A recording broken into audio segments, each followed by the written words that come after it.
ఏమండోయ్, ఈరోజు మీకు పనస గింజలు, మునక్కాయ, వంకాయ కూర తయారు చేసి చూపిస్తానండి. మీరంతా నా ఛానల్కి వచ్చి ఓ లుక్ వేసి ఓ లైక్ వేసి వెళ్ళాలండోయ్. ఈ కూర రుచి ఉంటుంది చూశారు, నాలుగు కట్టుకుని ఊడు రాదంటే నమ్మండి, అంత బాగుంటుందండి. ఈ కూరను అన్నంలోకి తినచ్చు, చపాతీల్లోకి తినచ్చు, ఇంకా దోశల్లో కూడా నంచుకుని తినచ్చండి. ఏ విధంగా తిన్నా కూర చాలా కమ్మగా ఉండి చాలా రుచికరంగా ఉంటుందండి. ముఖ్యంగా ఇందులో ఉపయోగించే ఈ మూడు కూడా ఔషధ గుణాలు ఉన్నాయన్నమాట. ఉదాహరణకి పనస గింజలను మీరు చూసుకున్నట్లయితే, ఈ పనస గింజలు బాదం పప్పుతో సమానం అండి. ఇమ్యూనిటీ బూస్టర్స్ అంటారు. మన ఇమ్యూనిటీని పెంచేటటువంటి శక్తి ఈ పనస గింజలకి పుష్కలంగా ఉందండి. ఇంకా పుష్కలంగా ఫైబర్ ఉంటుంది. ఇంకా జుట్టుకి, చర్మానికి మంచిది, మెదడుకి మంచిది, జీర్ణక్రియ సక్రమంగా ఉండేలా చూస్తుంది. ఇంకా మలబద్ధకం సమస్య ఉండదు, వ్యాధి నిరోధక శక్తి పెరుగుతుంది, ఐరన్ రక్తహీనత లేకుండా చూస్తుంది. ఇలా ఇమ్యూనిటీ బూస్టర్లు అండి, ఇన్ని సుగుణాలు ఉన్నాయి కాబట్టి పనస గింజలు ఆరోగ్యానికి చాలా మంచిదండి. ఎందుకంటే బాదం పప్పులో ఉండే సుగుణాలన్నీ పనస గింజల్లో మనకు ఉన్నాయి కాబట్టి అన్ని విధాల మనకి ఆరోగ్యానికి చాలా మంచిదండి. మరి ఇంకా చాలామంది జుట్టు ఊడిపోతుంది అని బాధపడుతూ ఉంటారండి. కాబట్టి ఈ పనస గింజలను తింటే ఆ సమస్య తగ్గుతుంది. ముఖ్యంగా షుగర్ వ్యాధిగ్రస్తులకి షుగర్ లెవెల్స్ కంట్రోల్లో ఉంటాయండి. ఇంకా రేచీకటి తగ్గుతుంది. ఇంకా కండరాలు ఆరోగ్యంగా ఉంటాయి, మెటబాలిజం రేటు పెరుగుతుంది. అన్ని గొప్ప పోషకాలు ఈ పనస గింజల్లో ఉన్నాయండి. ఇంకా మునగ చెట్టు 300 రకాల వ్యాధుల్ని తగ్గించే శక్తి కలిగిందండి. కాబట్టి మునక్కాయలు కూడా అన్ని విధాల ఆరోగ్యానికి మంచిది. ఇంకా వంకాయ కూర కూడా ఆరోగ్యానికి చాలా మంచిదండి. కాబట్టి ఈ మూడింటి కాంబినేషన్తో వండేటటువంటి కూర చాలా కమ్మగా ఉండి రుచిగా ఉంటుంది. ముఖ్యంగా పనస గింజలు బాదం పప్పు ఏ విధంగా అయితే కమ్మగా ఉంటాయో అంత కమ్మగా ఉంటాయండి. వీటిని కూర వండుకొని తినచ్చు, ఇంకా కాల్చుకుని తినచ్చు, ఉడకబెట్టుకుని కూడా తినచ్చండి. కాబట్టి వేసవికాలం ఎక్కడ పనస గింజలు దొరికినా వదిలిపెట్టకుండా మీరు తెచ్చుకుని వండుకోండి. మరి ఈ కూర ఎలా వండాలో చూసేయండి. దీనికి కావలసినవి పనస గింజలండి. పైన పొట్టు తీసేసుకుని 2 ముక్కల కింద చేసుకుని ఇలా పెట్టుకోవాలండి. పనస గింజలు చాలా తొందరగా ఉడికిపోతాయండి. వట్టియే కూడా, కూర వండకపోయినా వట్టియే కూడా తినేయచ్చు అనమాట. తర్వాత ఈ కూరలోకి మనకి ఇంకా కొంచెం కొత్తిమీర కావాలండి. సన్నగా తరిగినటువంటి కొత్తిమీర కావాలి.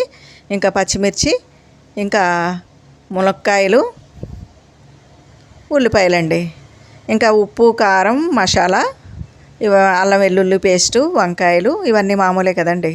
ముందుగా బాండీలో కొంచెం నూనె పోసుకొని ఉల్లిపాయలు వేసుకోవాలండి. ఈ ఉల్లిపాయల్లో కొంచెం పసుపు వేయాలి, కొంచెం ఉప్పు వేయాలి.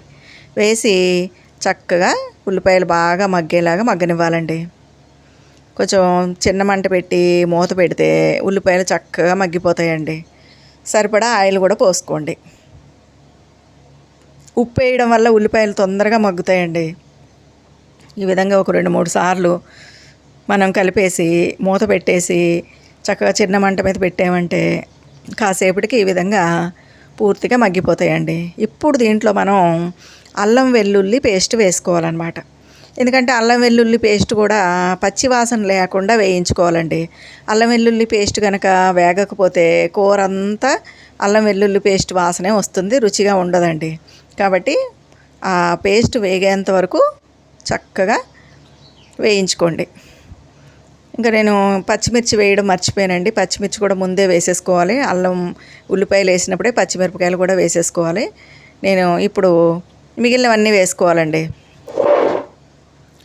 పనస గింజలు, మునక్కాయలు.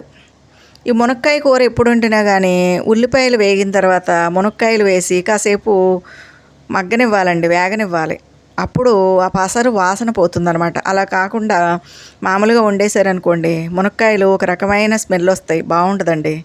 కాబట్టి ఈ గింజలు, మునక్కాయలు 2 వేసేసి దీంట్లో ఇవి బాగా మగ్గిన తర్వాత కారం వేసుకోవాలండి. మీరు ఎంత కారం వేసుకుంటారో, మీ రుచికి తగ్గట్లుగా ఎంత కారం తింటారో అంత కారం వేసుకుని, అలాగే కొంచెం ధనియాల పొడి, మసాలా పౌడర్ తెలుసు కదండి, లవంగాలు, యాలకులు, చెక్క ఇవన్నీ కలిపి పౌడర్ చేసుకుంటాం కదా.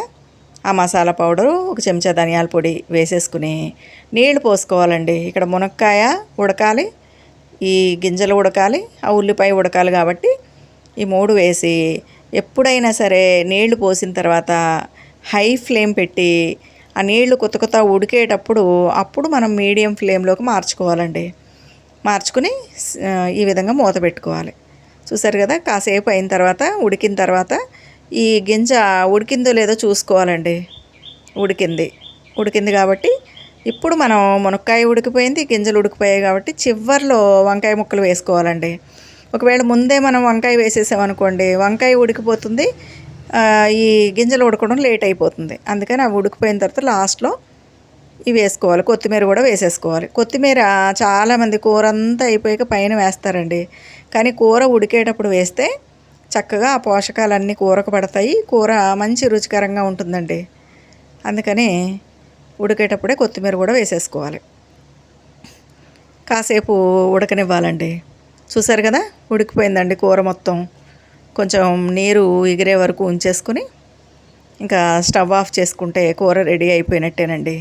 కూర పూర్తిగా అయిపోయిన తర్వాత దించే ముందు ఒకసారి ఉప్పు, కారం, మసాలా ఈ 3 చూసుకుని ఏది సరిపోకపోయినా అది కొంచెం వేసుకుని అప్పుడు దించేసుకోవాలండి. ఇదేనండి కూర. చూసారు కదా, ఈ విధంగా మనం ఈ పనసగింజల కూరని రెడీ చేసుకోవాలి. ఈ కూర చాలా రుచిగా ఉంటుంది, ఆరోగ్యానికి చాలా మంచిదండి. ముఖ్యంగా డయాబెటీస్ ఉన్న పేషెంట్లకి ఈ కూర దివ్యౌషధం అండి. ఎందుకంటే మునక్కాయలోనూ ఫైబర్ ఉంటుంది, పనసగింజల్లో ప్రోటీన్ ఉంటుంది, వంకాయల్లో కూడా ఫైబర్ ఉంటుంది. కాబట్టి అన్ని విధాల మంచిది. బరువు తగ్గాలనుకునే వాళ్ళు కూడా ఇలాంటి కూరల్ని ఆహారంలో ఒక భాగంగా చేసుకోవాలండి. మరి ఈ ఆరోగ్యకరమైన రుచికరమైన కూర మీకు కనుక నచ్చితే నా ఛానల్కి సబ్స్క్రైబ్ చేయండి, ఈ వీడియోకి లైక్ చేయండి, షేర్ చేయండి. చూసారు కదండి, ఇదేనండి వంకాయ, పనసగింజలు, మునక్కాయ కాంబినేషన్ కూర. ఒకసారి మీరు కూడా ట్రై చేయండి. ఉంటానండి.